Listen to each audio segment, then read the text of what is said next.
Ankit Sharma ji, greater Noida से। राधा वल्लभ श्री श्री हरिवंश महाराज जी। महाराज जी दंडवत प्रणाम। गुरुदेव, आपको पिछले 1 साल से यूट्यूब के माध्यम से सुन रहा हूँ। महाराज जी, मैं मुझे बहुत ज्यादा जल्दी क्रोध आ जाता है और अपना विवेक खो देता हूँ और गाली देने लग जाता हूँ, जिसके कारण नरक के द्वार पर खड़ा हूँ। महाराज जी मुझे बचा लो, मैं कैसे क्या करूं अभी। नाम जप में बच्चा बहुत सामर्थ्य है। अगर हम नाम जप करें और थोड़ा विवेकवान बने। हम क्रोध क्यों करते हैं? क्या हम में कमी नहीं है? तो हम अपनी कमियों को कभी क्या गुस्सा करके देखा?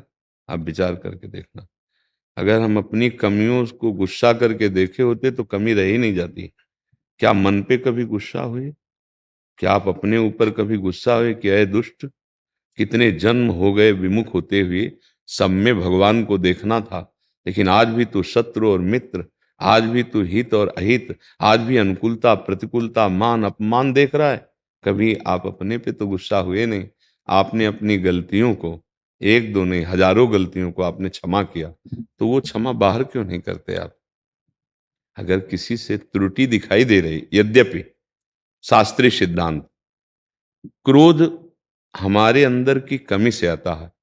कामः संजायते क्रोधा, क्रोधा स्मृति विभ्रमः, स्मृति भ्रंशात बुद्धिनाशो, बुद्धिनाशात प्रणश्यति। जैसा आपने कहा, मैं गाली बकता हूं, मैं गुस्सा हो जाता हूं, अपने पर शासन नहीं रहता है, उसका मूल है काम। जब हम कामना करते हैं कि ये आदमी ऐसे चले, ये ऐसा बोले, हमारा ऐसा सिद्धांत है, आपको ऐसा करना पड़ेगा, और जब कामना करते हैं उस कामना में बाधा पड़ती है तो क्रोध आ जाता है। अगर कामना की पूर्ति होती है तो लोभ जागृत हो जाता है, अनुकूलता में फंस जाता है। फंसना दोनों में ही है, स्मृति दोनों ही नष्ट करती है, या क्रोध प्रकट हो जाए या लोभ प्रकट हो जाए। तो हमें इस बात पर ध्यान देना है कि धर्म सिद्धांत हमारे लिए है या उनके लिए है? सत्संग हमारे लिए या उनके लिए है? साधक सत्संग अपने लिए सुनता है, शास्त्र सिद्धांत अपने लिए पढ़ता है कि ऐसी स्थिति में मुझे क्या करना चाहिए। हम क्या है, दूसरों पर ज्ञान थोपते हैं कि तुमको ऐसा चलना चाहिए अपनी अनुकूलता के लिए। वो अज्ञानी ही है। हमें जो ज्ञान प्राप्त हुआ है, जो सत्संग प्राप्त हुआ है, वो अपने अंदर विकार ना पावे। आ गया तो उसका समन कैसे करें, इसके लिए है। ये हमें गाली न दें, ये कोई प्रतिकूल ना हो, पूरी सृष्टि में कोई हमसे ऐसा बर्ताव न करे, असंभव। तुम क्या चीज हो? बड़े बड़े महात्माओं को सामने से गालियां दी जाती हैं, अपमान होता है, बड़े बड़े देशभक्तों के विरोधी लोग हुए हैं, क्या क्या वर्णन किया जाए। लेकिन अपनी क्षमता बढ़ानी है। अद्वेष्टा सर्वभूतानां, मैत्रः करुण एवच, निर्ममो निरहंकारा, सम दुखा सुखा क्षमी, क्षमावान। मुझे वो प्रिय है, भगवान कह रहे हैं। किसी भी जीव के अंदर हमको दोष दर्शन नहीं करना। सच्ची पूछो, यदि हम हरा चश्मा लगाएं तो हरा हमको दिखाई दे रहा है, हमारे अंदर गड़बड़ी है, दूसरों के अंदर नहीं। हमें ये मानना है, तभी हम मुक्त होंगे। जब सच्ची मानो, आपके अंदर की कमियां दूर हो जाएंगी तो आपको सब में, जैसे गोस्वामी जी देख रहे हैं ना, जड़ चेतन जग जीव जत, सकल राम मैं जान, मेरे प्रभु सब में है। अब जब निज प्रभु में देखें जगत तो कैसन करें विरोध। अब जो सब में हमारा प्रीतम रमा है तो हम झगड़ा किससे करेंगे, क्रोध किससे करेंगे? मतलब अगर हम पूरा फाइनल में इस सवाल को हल करें तो हासिल लगाना भूल गए, जो हासिल था वो जोड़ना भूल गए। सब में प्रभु हैं ये हम भूल गए। अब हम अपना, तुम पुत्र हो तुम्हारा ये कर्तव्य, तुम पत्नी हो तुम्हारा ये कर्तव्य, लेकिन तुम क्या हो? तुम क्या हो? तुम्हारा कर्तव्य क्या है? अगर उस समय उसके ऐसे आचरण हो रहे जिससे तुम्हें गुस्सा आता है, अब तुम्हारा कर्तव्य क्या है? अपने कर्तव्य को भूल जाने वाला साधक नहीं होता, दूसरे कर्तव्य को देखने वाला साधक नहीं होता। साधक अपने कर्तव्य को देखता है हर परिस्थिति में कि इस समय मेरा कर्तव्य क्या है। अगर नहीं समझ में आता तो गुरुजनों से पूछे जाके कि ऐसी परिस्थिति में मेरा। तो सबसे पहला क्रोध से बचने का उपाय है, दोनों दांत मिला लो और मौन हो जाओ, नहीं बोलना, और नाम जप करने लगो। हट जाओ उस समय, नहीं तो वो वेग है क्रोध का। जैसे काम का वेग होता है, ऐसे क्रोध का वेग होता है। अब क्रोध का वेग है दुरुक्ति, गाली जो आप कहते हैं कि देते हैं, कठोर वचन, और फिर जब इसका और बल बढ़ेगा तो हिंसा, अधर्माचरण, प्रहार, ये सब शुरू हो जाता है। क्रोध का बहुत बड़ा स्वरूप है, मतलब पूरा नाश कर सकता है, पूरा नाश कर सकता है। क्रोध का ऐसा है, भाई भाई को मार सकता है, पुत्र पिता को मार सकता है, पिता पुत्र को मार सकता है, पति पत्नी को मार सकती है, पत्नी पति को, मतलब क्रोधावेश आ जाए तो कुछ भी हो सकता है। इसी का समन करना है। समन हो जाएगा मौन और नाम जप। अगर नाम जप नहीं हो रहा तो मौन रह नहीं सकते कि अच्छा रुक जा, हम थोड़ी देर चुप है तो तू समझ रहा है बहुत बड़ा हो गया, बहुत बलवान है, अब लेता जा। अब वो क्रोधावेश एकदम फूट पड़ेगा। नाम जप, राधा राधा राधा राधा, उस समय विचार नहीं काम करेगा। नाम जप करो, मौन रहो और हट जाओ। अपनी हार मत देखो कि मैं हार गया, ये कल से और हमें परेशान करेगा। नहीं नहीं नहीं, तुम अगर हार गए हो तो कोई देख रहा है, वो ऐसा हराएगा उसे कि चिंता मत करो, तुम चुप रहो, बस तुम चुप रहो, वो जीत जाएगा। जो चुप रहा वो जीत जाएगा। और जो ये समझा कि देखा अब डाउन हुआ ना, उसको डाउन करने वाला कोई और है, बहुत बढ़िया डाउन कर देगा। सहन करने वाले के अंदर अध्यात्म की उन्नति होती है, और जो उसको कष्ट देता है वो अपने आप वही कर्म उसका नाश कर देता है। हमने एक बार सुनाया था कि एक बड़ी नाव में सब बैठे, कभी कभी ऐसी नावें होती बड़ी बड़ी नदियों की, 100 लोग बैठ जाते हैं, 150 लोग। तो उसमें दो सरकारी कर्मचारी चढ़े जिनके हाथ में संगीन बंदूक भी थी। तो एक संत बैठे थे, उनके शिष्य बैठे थे, तो वहीं खड़े हुए जहाँ शिष्य बैठे थे, तो उन्होंने घुटनों में जूते से मारा, ए साइड हो। बाबा जी को तो कोई भक्त ही समझ पाएगा, नहीं तो नहीं लगता कि भिखारी है या ऐसा है। पर ये पता नहीं कि किनके भिखारी हैं, ये किनके हैं ये तुम्हें पता नहीं है। वो ऐसे बूट मारे, ए साइड में। अब पास में गुरुदेव बैठे थे, उनको धक्का ना लगे, अच्छा वहां जगह थी नहीं, सबको ठस के ऐसे बैठाला गया था। फिर उसने पूरा बूट उसके पैर में रख दिया, ए सर आओ। वो संत ऐसे करके रह जाते सर के। ऐसा पूरी नाव भर वो करता रहा, बार बार ऐसे। और जब नाव रुकी तो पानी से पहले ही रुक जाती है। कुछ पानी किनारे का ऐसा होता है जहां नाव नहीं जाती है, तो फिर वो अपनी बंदूक को ऐसे करके छलांग जो लगाए, बूटे ही फिसला, और जो संगीन थी ना वो गर्दन में घुसी। तो गुरुजी ने 2 थप्पड़ अपने शिष्य के मारे। उसने कहा अगर थोड़ा तुम बोल देते, थोड़ा कुछ कह देते तो बच जाता, कुछ नहीं बोले ना, मर गया। उमा क्षमा साप होते भारी, ये सिद्धांत समझ लो। अगर सह पाए तो अपने कर्म जाय अपकारी। अगर तुमने क्षमा कर दिया तो सांप से भी बढ़कर हो गया, तुम्हारा तो मंगल हो गया।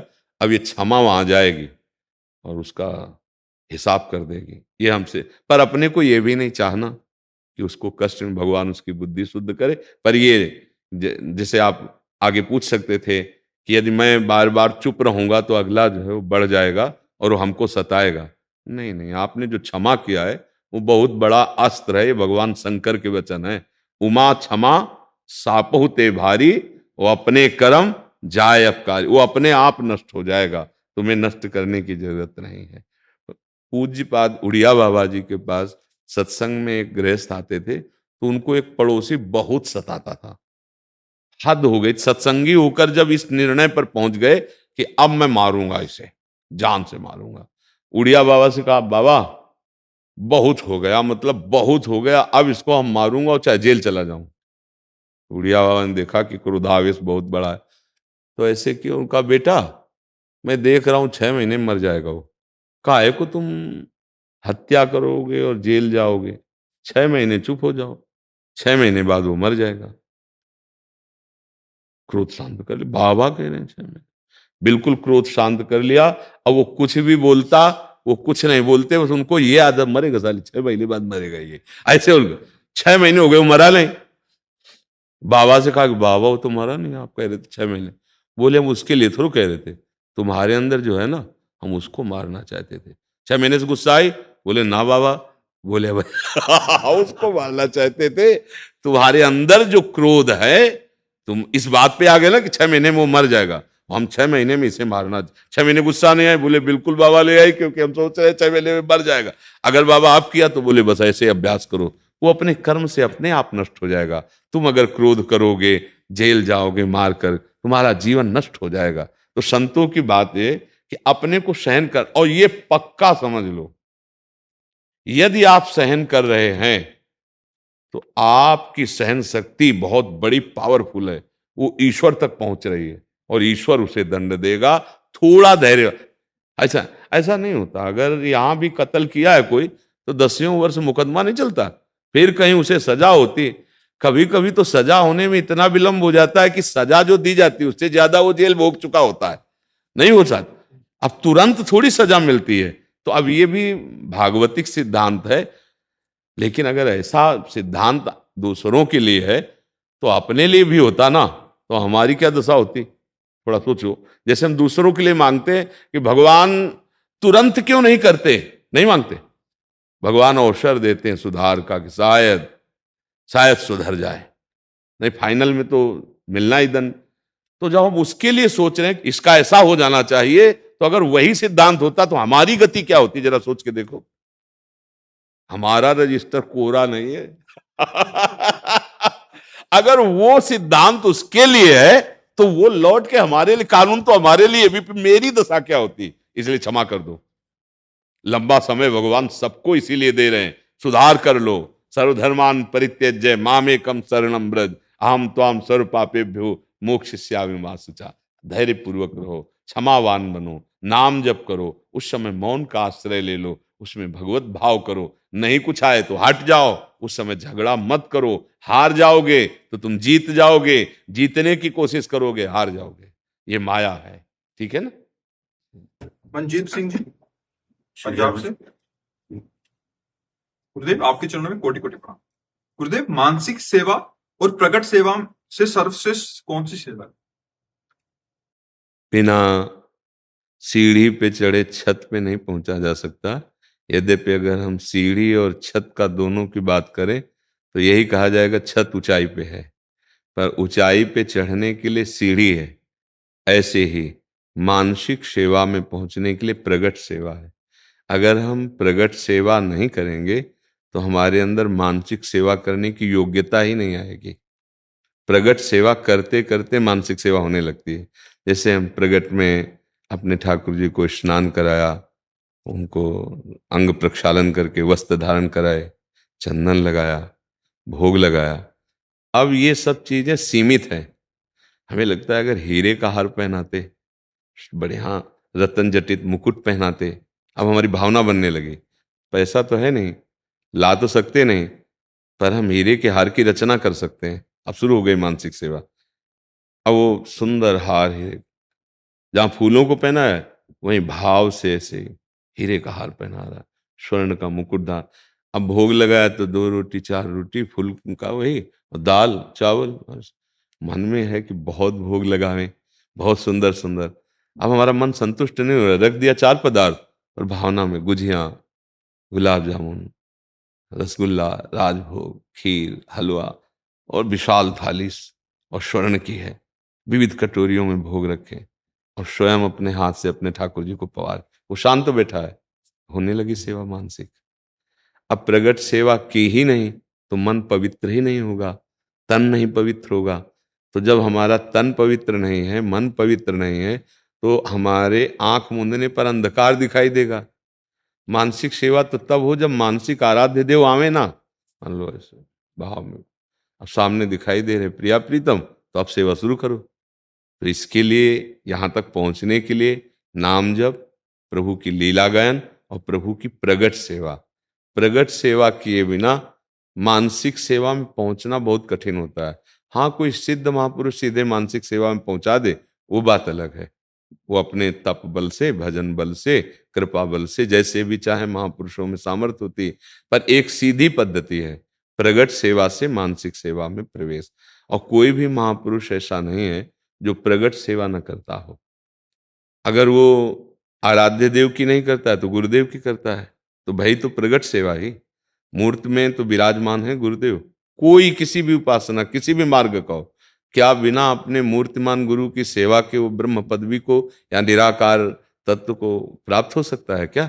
नहीं। तो पूजा तो शुरू हुई मूर्त से ही ना, मूर्त से पहुंच गया अमूर्त में।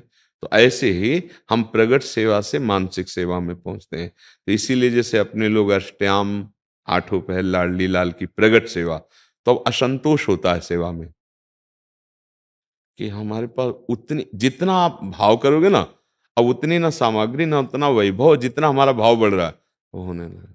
अब फूल हैं चार और हमें प्रियालाल को फूल की पहाड़ में विराजमान करना है।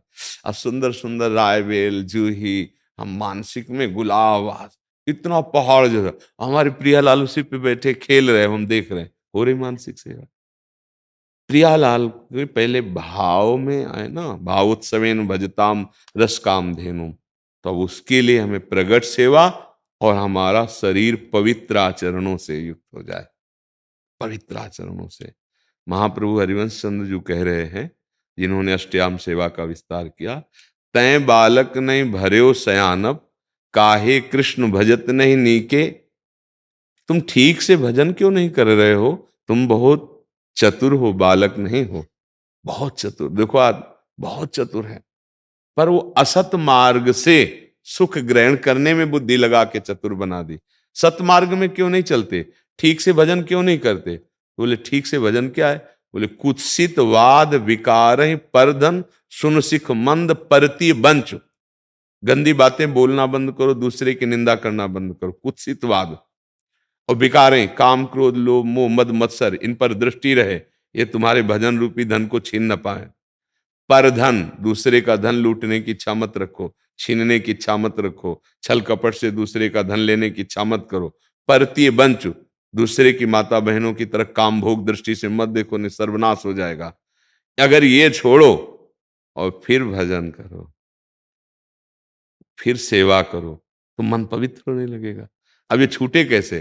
तो सत्संग में इतनी सामर्थ्य है, संतों का संग करो, उनके वचन देखो। कितने ऐसे हमारे भाई लोग आते हैं जो कहते हैं आए तो अब हैं, छोड़ पहले ही सब चुके हैं। गंदी बातें, गंदे भोजन, गंदे आहार आदि खान पान की जो बातें, ये सत्संग के द्वारा कुसंग का त्याग करके और फिर भगवान की भक्ति का रंग चढ़ता है। यद्यपि मानसिक सेवा श्रेष्ठ है, पर वैसे ही जैसे छत है, वहां पहुंचने के लिए छत ऊंचाई पर है, पर प्रधान कार्य सीढ़ी का ही हुआ। अगर हम सीढ़ियों से पे पैर न रखते तो छत पे नहीं पहुंच पाते। तो ऐसे ही, और या तो लिफ्ट है, तो वही बात हमने कही, कोई संत कृपा कर दे, कोई महापुरुष कृपा कर दे, तो सीधे मानसिक में प्रवेश हो सकता है। पर सिद्धांत ये है कि पहले प्रगट सेवा करे और फिर मानसिक सेवा। एक विनोद की बात है, बहुत कंजूस थे पर बहुत बड़े सेठ थे। तो संत भगवान के पास गए, बोले सहज में भगवत प्राप्ति हो जाए, 1 रुपया न खर्चा हो। बोले नाम जप करो, रुपया पैसा नहीं खर्चा होगा। कृष्ण कृष्ण हरि हरि राम राम राधा राधा जपो और मानसिक सेवा करो। भगवान को मानसिक में देकर कभी खीर पूड़ी अच्छे अच्छे पदार्थ पवाओ। अब जैसा बना धीरे धीरे धीरे से काफी समय हो गया कर। एक दिन क्या हुआ, कंजूस तो थे ही, तो भाव में उसमें दूध में चीनी डाल रहे थे, वो ज्यादा गिर गई। उनको बहुत बुरा लगा, चीनी ज्यादा गिर, इसलिए नहीं कि स्वाद, इसलिए कि चीनी ज्यादा, वो कंजूस स्वभाव था। ठाकुर जी ने एक थप्पड़ मारा प्रगट में और कहा मानसिक में तेरा पैसा तो नहीं लग रहा मानसिक में तेरा पैसा तो नहीं लग रहा, तू काहे को इतना। तो वो जाके बताए, बोले तेरी मानसिक सेवा सिद्ध हो गई, ठाकुर जी तेरी सेवा स्वीकार करने लगे। तो मानसिक सेवा यद्यपि सर्वश्रेष्ठ सेवा है, पर वो प्रगट सेवा से या किसी महापुरुष के आदेश और कृपा से सब कुछ संभव हो सकता है। भगवान के जो प्रेमी जन भजन के धनी है, वो कुछ भी कर सकते हैं, किसी के भी मन को पलट सकते हैं, उनमें सामर्थ्य है। वो उनमें प्रार्थना भी है, अगर वो हरि से प्रार्थना कर दें तो सब बात बन जाए। जैसे प्रहलाद जी प्रार्थना कर रहे हैं, इन जगत के जीवों का परम मंगल करो, आपका नाम लेकर, आपका चरणामृत पीकर, आपका लीला गायन करके हम आपकी माया पर विजय प्राप्त कर लेंगे। हमें आपसे आशीर्वाद की जरूरत नहीं, हमें आपके आशीर्वाद की जरूरत है इन लोगों के। प्रभु इन पर कृपा कर दो, जो आपको भूले हुए विषय भोगों में लगे हुए हैं। नाथ मैं इनके दर्द को नहीं सह पा रहा। ये भक्त हृदय प्रहलाद जी, तो जो नाम जप कर रहा है, चरणामृत पी रहा है, खूब लीला गायन कर रहा है, ठाकुर सेवा कर रहा है, तो मन तो अपने आप प्रभु में लग जाएगा। देखो, आप मानसिक भोग के लिए कोई ध्यान थोड़ी धरते हो संसारिक, पर आपका मन उधर रत है ना, तो देखो पूरी कल्पना कर लेता है, पूरी पिक्चर तैयार कर लेता है अंदर। कोई भी क्रिया करने जाओ, कोई भी भोग भोगने जाओ, कुछ भी करना हो तो पहले वो मनोराज्य पहले चिंतन के द्वारा पूरा तय हो जाता है, फिर बाहर क्रिया होती है। होती कि नहीं होती? जैसे हमको भोजन तो आज ये बने, ऐसे ऐसे बने, ये चटनी हो, ये हो, और हम पूरा उसमें डूब गए। बाद में क्रिया हुई, बाद में पाया। तो अगर हमारी चित्त वृत्ति प्रभु में लग जाए तो मानसिक सेवा शुरू हो जाए। कामी नारी प्यारी जिमि, लोभी जिम प्रिय दाम, तिम रघुनाथ निरंतर प्रिय लागो मोहिराम। पहले प्रभु प्यारे लगने लगे, तब हमारी मानसिक वृत्ति उनकी सेवा में लग जाए। तो इसीलिए नाम जप करो, प्रगट सेवा करो, लीला गायन करो, और थोड़ी थोड़ी भावना करने लगो। आज प्रभु को ये हम पहनाएंगे, ये पवाएंगे, आज प्रभु को ऐसे हम ऐसे, तो अपना जो भाव बन रहा है यही धीरे धीरे मानसिक सेवा में बदल जाता है। नहीं तो मानसिक आंख मूंद देखो, अभी अंधकार दिखाई देगा? नहीं दिखाई देगा। ईमानदारी वाली बात, अरे भैया भगवत प्राप्ति जो होती है ना, उसकी कसौटियां हैं कुछ। अगर उन बातों में आप आ गए हो तो आप भगवत प्राप्त हो ही जाओगे, क्योंकि भगवान के अंश हो। कोई दुर्लभ थोड़ी भगवत प्राप्ति। पर बकवास, तर्क और विषय सेवन और सम्मान चाह, ये भगवत प्राप्ति के लक्षण थोड़ी है, तो मूर्खता के लक्षण है। हाँ, विमूढ़ आत्मा, ये करता हमिति मन, मैं ऐसे। और जो परम पद में होता है वो ज्ञानी पुरुष होता है, प्रेमी पुरुष होता है, समस्त द्वंद्वों से मुक्त, निर्माण मोहा जित संग दोषा, अध्यात्म नित्या विनिवृत्त कामा, धंधेर विमुक्ता सुख दुख संगे, वो चिदानंद सुख का अनुभव करने वाला महात्मा, वो महात्मा का तात्पर्य हम किसी वेश से नहीं कह रहे, कोई भी हो, वो स्थिति, वो कसौटी है। मान अपमान आपके हृदय में विचलित ना कर पावे। अगर संत समागम मिला है तो दैन्य होकर जहां हो उससे आगे बढ़ने की बात पूछो, उससे तुम्हारा मंगल हो जाएगा। तुम कुछ हो ये जनाने की बात, तो अपने लोगों को तो कोई जानकारी की जरूरत है नहीं, कि जैसे घर में पहुंच गए तो हमें किलोमीटर गिनने की जरूरत नहीं है। हम आ गए, अपने घर आ गए हैं।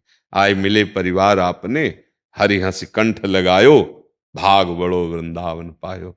अब जैसे आप लोग आए हैं कृपा करके, तो आप जहां चल रहे हैं उसमें जो बाधा हो, और आप जहां चलना चाहते हैं वो मार्ग क्या है, ये जानने के अपनी तो जो धरोहर उसे छुपा लो और माल ले लो, तब तो बुद्धिमान माना जाएगा।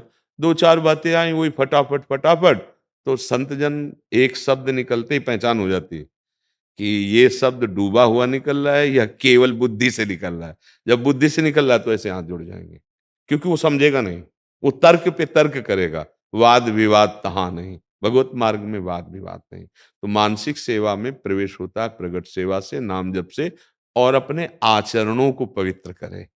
नहीं तो मानसिक सेवा विषयों की होगी।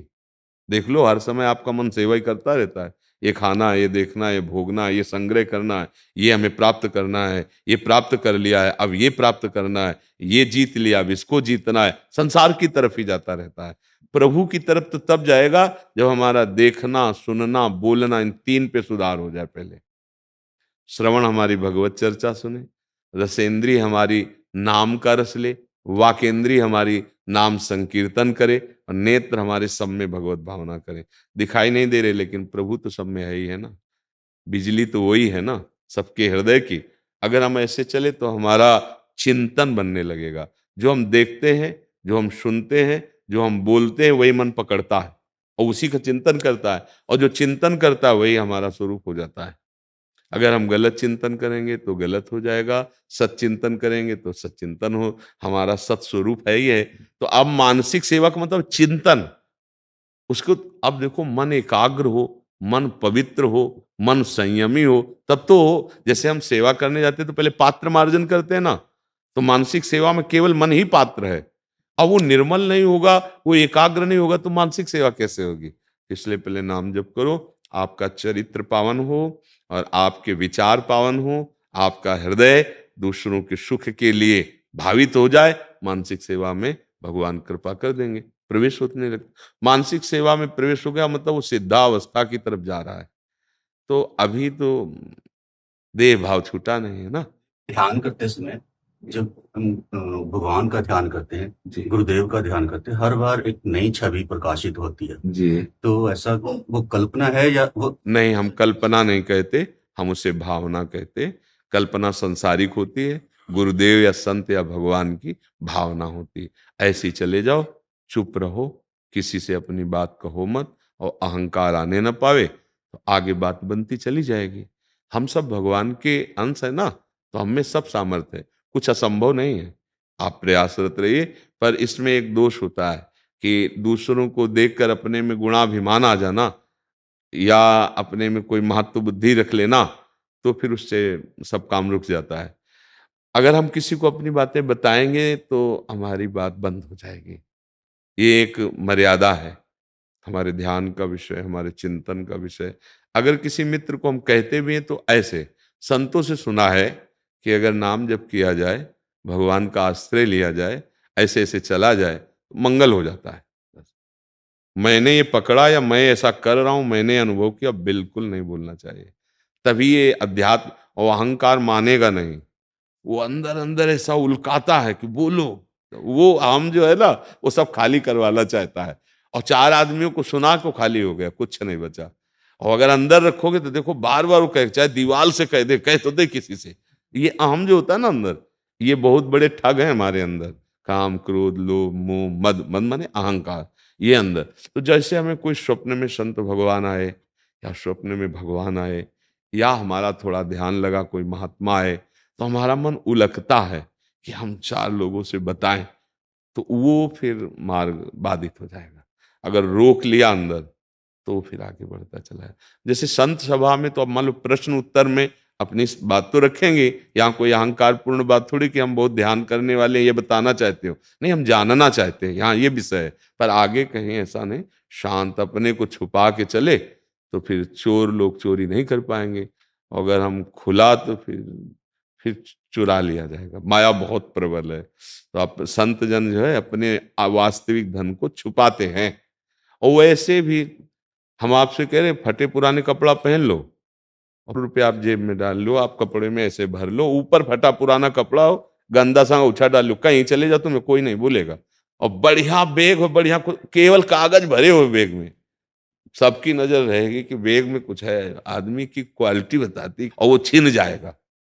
तो या तो आचार्य प्रदत्त वेशभूषा हो तो आचार्य संभालते हैं, नहीं तो अपने को ज्यादा भक्त दिखावटी में न लावे, और अंदर से अंदर खूब कमाई कर ले, छुपा के रख के, भगवत प्राप्ति हो जाएगी।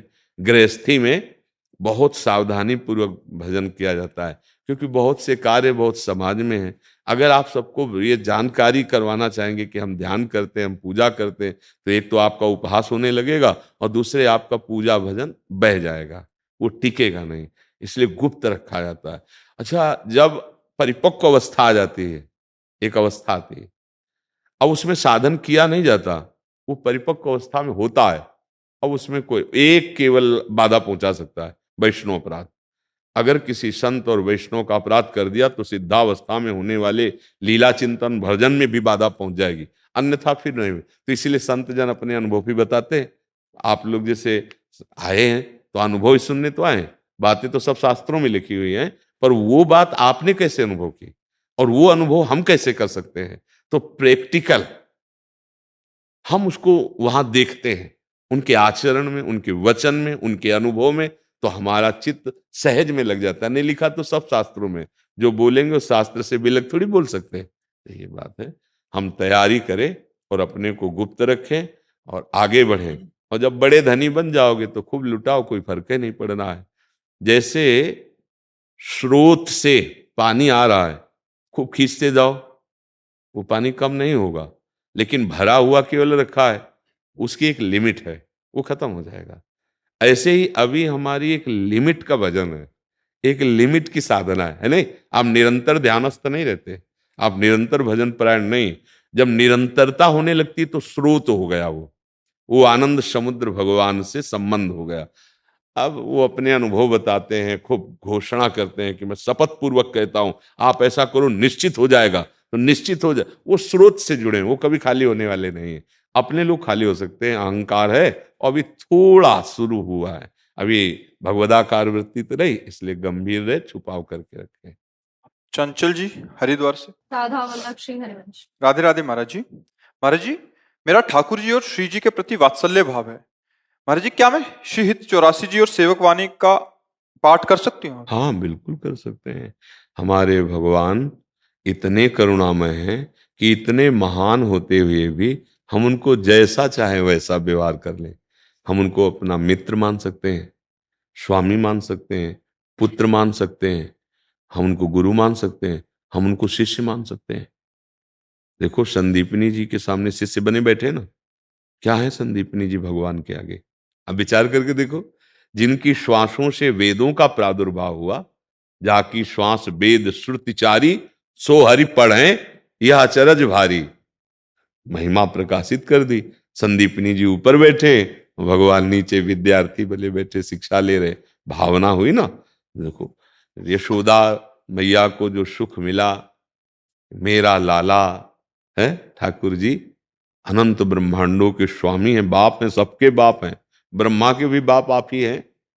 भला वो हम जैसे साधारण के लिए वो कैसे पुत्र हो सकते हैं? लेकिन यही भगवान की भगवत्ता है, यदि हम भाव करें तो पुत्र हो।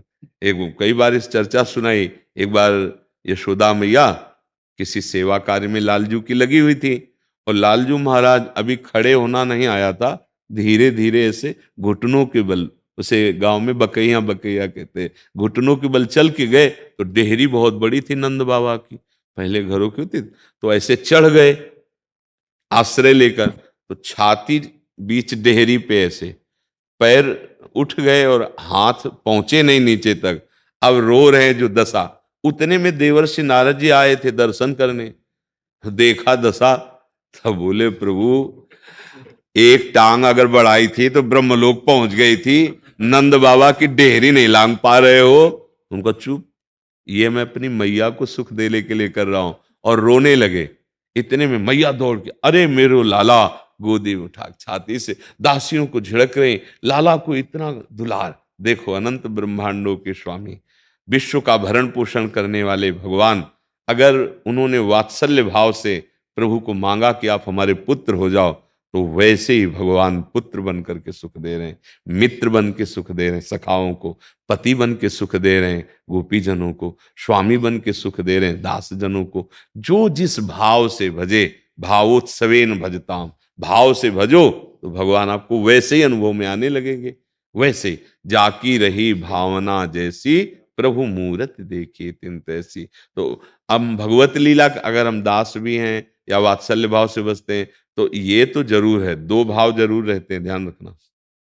मेरा पुत्र है, पर ये है कौन, ये पता रहता है। भक्त अज्ञानी नहीं होता।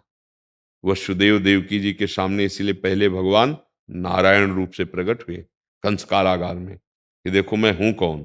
अब देखो, मैं आपकी जो तपस्या की उसके अनुसार मैं बालक बन जाता हूं। भगवान बालक बन। ऐसे ही महाराज दशरथ जी के भवन में कौशल्या जी के सामने भगवान पहले अपने स्वरूप में प्रकट हुए। जी, ऐसे भगवान का वो दिव्य रूप वैभव। माता अपनी बोली, सोमति डोली तजहु ताती है रूपा, कीजय शिशु लीला अति प्रिय श्रीला, सो सुख परम अनुपा। तो सुनि बचन सुजाना, रोदन ठाना, होई बालक सुरभूपा। भगवान से कहा कि प्रभु, हम इस रूप, हम तो चाहती थी कि आप हमारी गोद में। उसी समय भगवान ने वैभव रूप और बालक होकर रुदन करने लगे।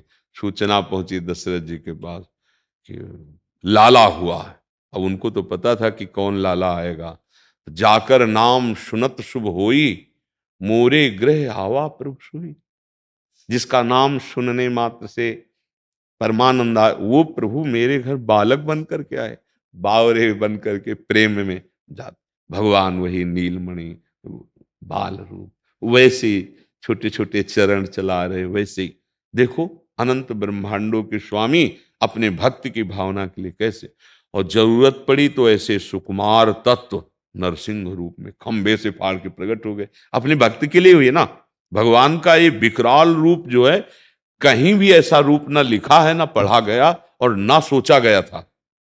प्रहलाद जी को जितना सताया गया, तो महाबली हिरण्यकश्यप था, भगवान का पार्षद है, कोई दूसरा थोड़ी। वो उसको कोई दबा सके त्रिभुवन में ऐसी कोई शक्ति नहीं, कोई देवता नहीं, कोई मंत्र नहीं, कोई अस्त्र नहीं, किसी का पावर नहीं, किसी का सांप उसे नष्ट कर सके इतनी ताकत ही नहीं।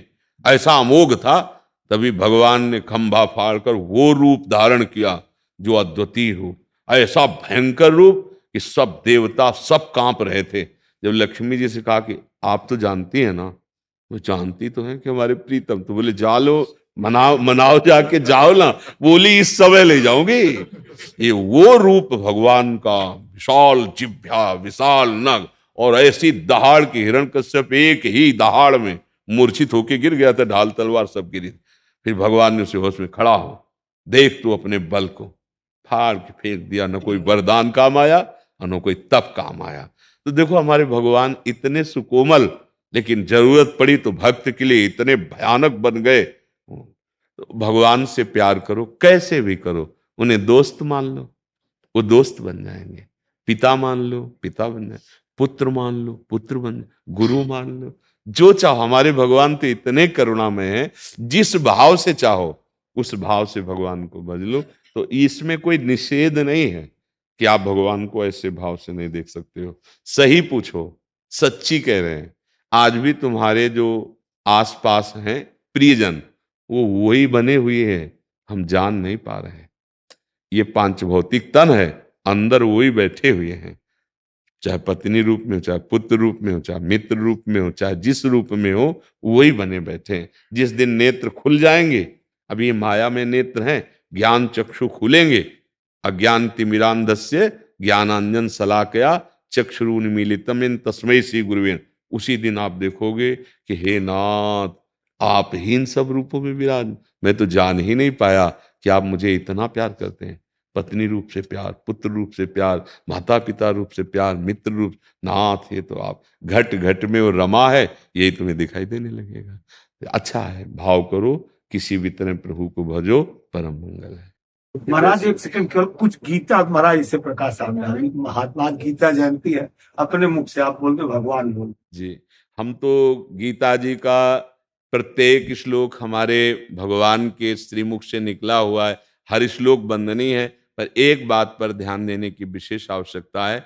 भगवान ने कहा, अनन्य चेता सततम यो माम स्मृति नित्य सहा तस्याहम सुलभा पार्थ नित्य युक्तस्य योगिनः।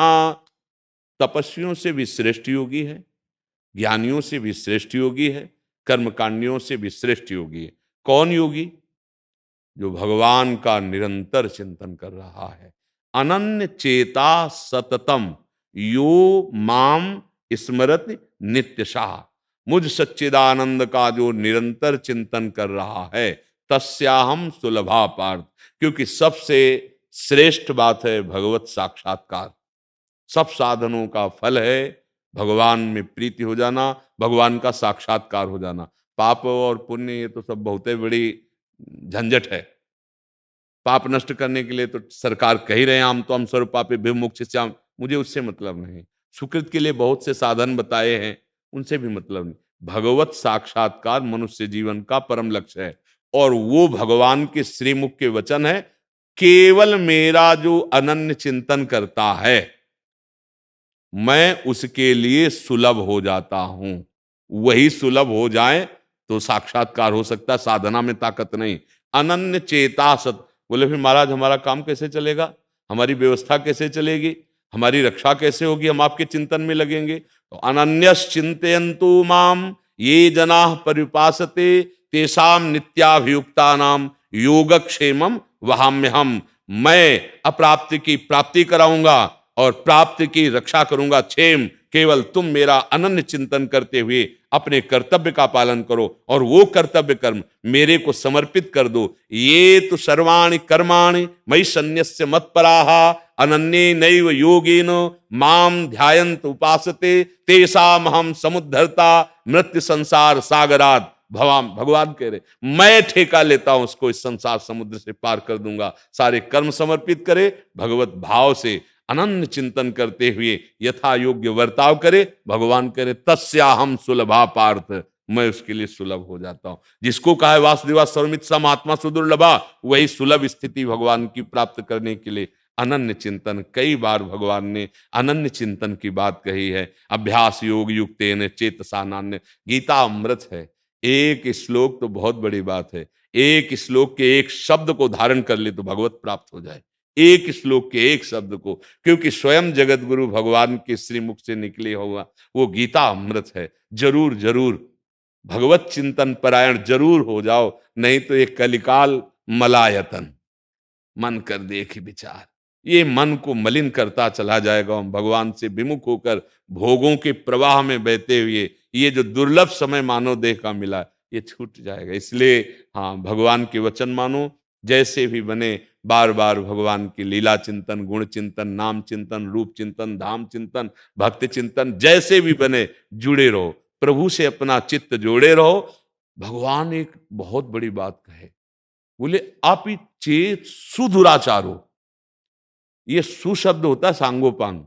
सांगोपांग दुराचार करने वाला हो, आप ही बहुत श्रेष्ठ। श्रेष्ठ पुण्यात्मा नहीं कह रहे, श्रेष्ठ पापी। आप ही चेत सुदुराचारो, लेकिन भजते मां अनन्य भाग तो साधुर्य समंतव्या सम्यक व्यवसिता ऐसा।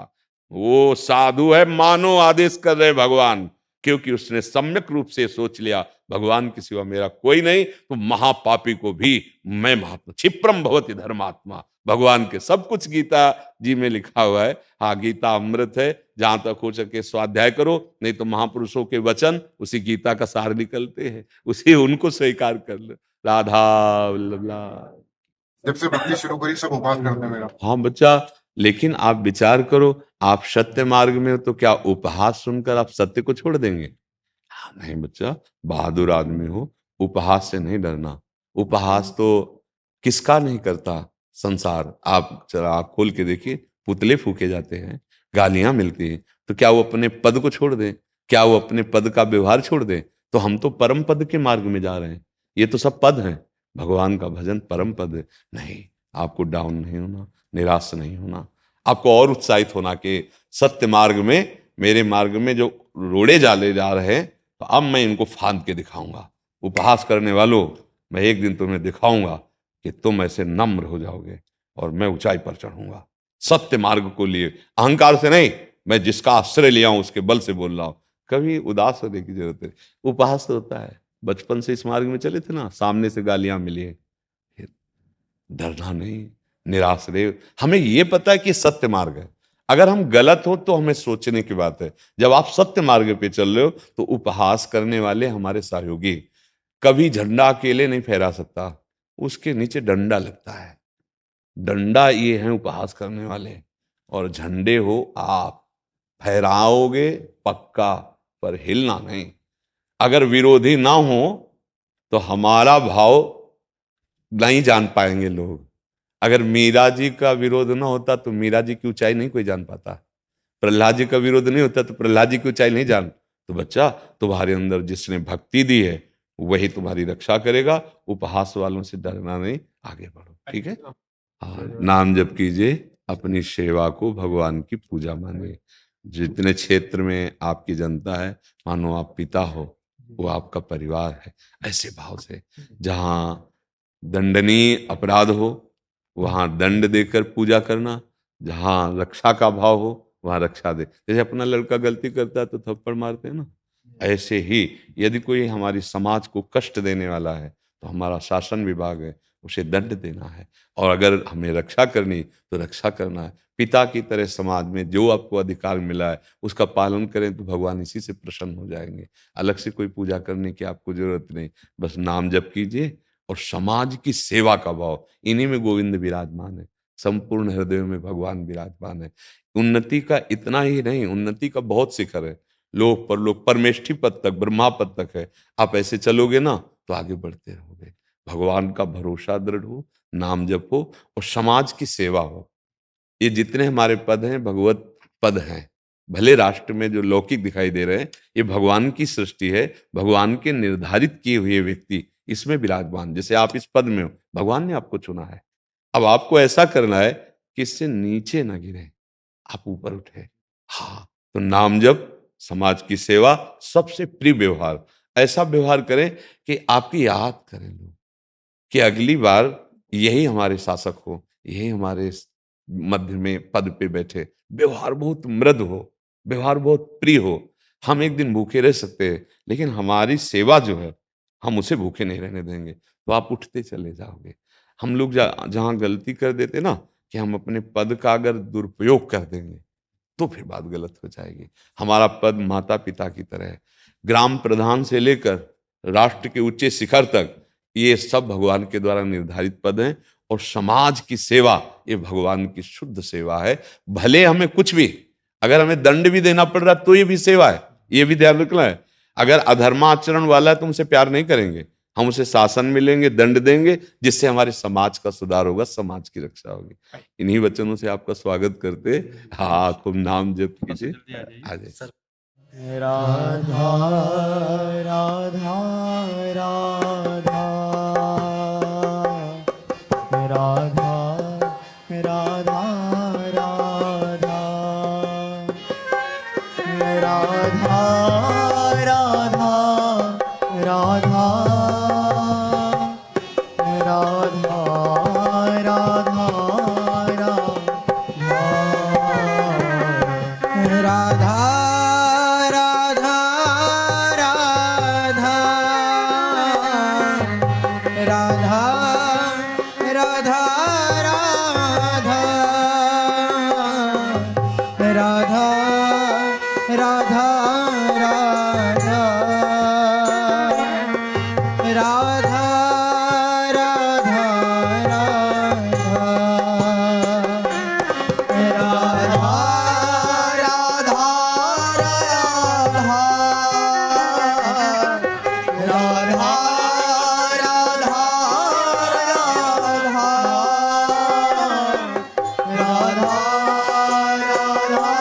राधा राधा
राधा राधा राधा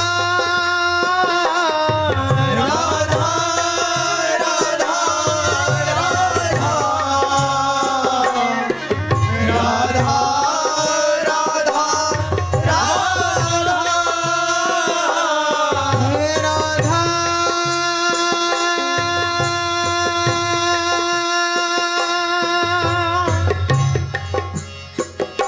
श्री राधा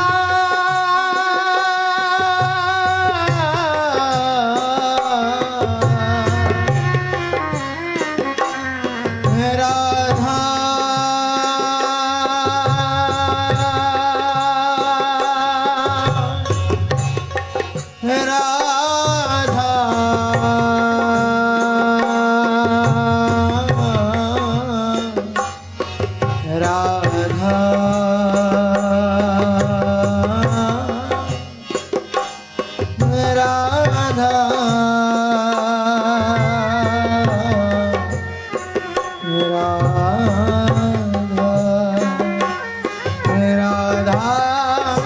राधा राधा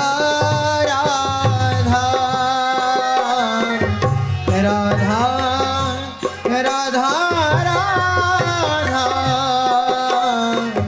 राधा राधा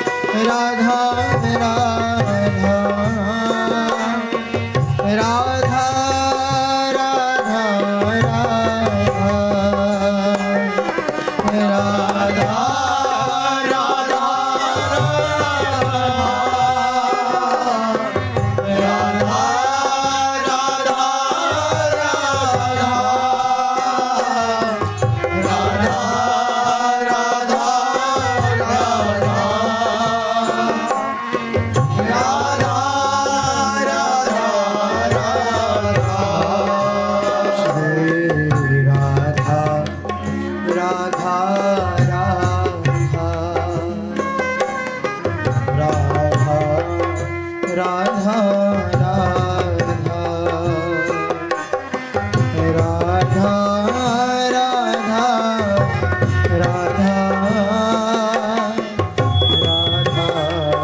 राधा राधा राधा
राधा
राधा